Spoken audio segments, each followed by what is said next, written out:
আসসালামু আলাইকুম গাইস, আশা করি সবাই ভালো আছেন। আলহামদুলিল্লাহ আমি অনেক ভালো আছি। দেখুন আমার সামনে অনেকগুলো আম রাখা আছে।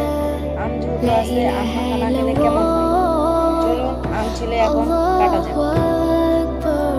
দেখুন গাইস, আমটা ছিলে নিয়েছি। এখন আমটাকে আমরা কুচি কুচি করে কেটে নেব।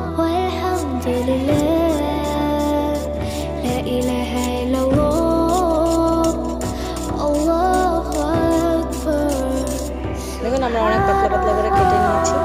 এখন আমরা এগুলো ঝিঝি করে কেটে নেব।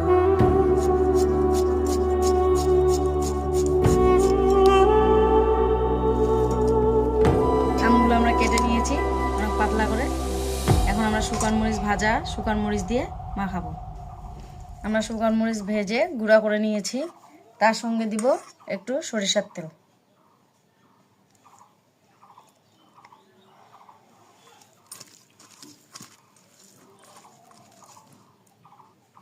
দিয়ে দিব পরিমাণ মতন একটু লবণ।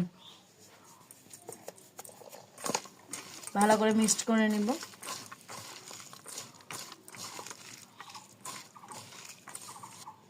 একটু দিয়ে দিব সামান্য চিনি।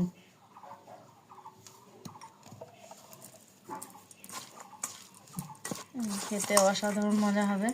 আপনাদের যদি আমার এই রান্নাটা ভালো লেগে থাকে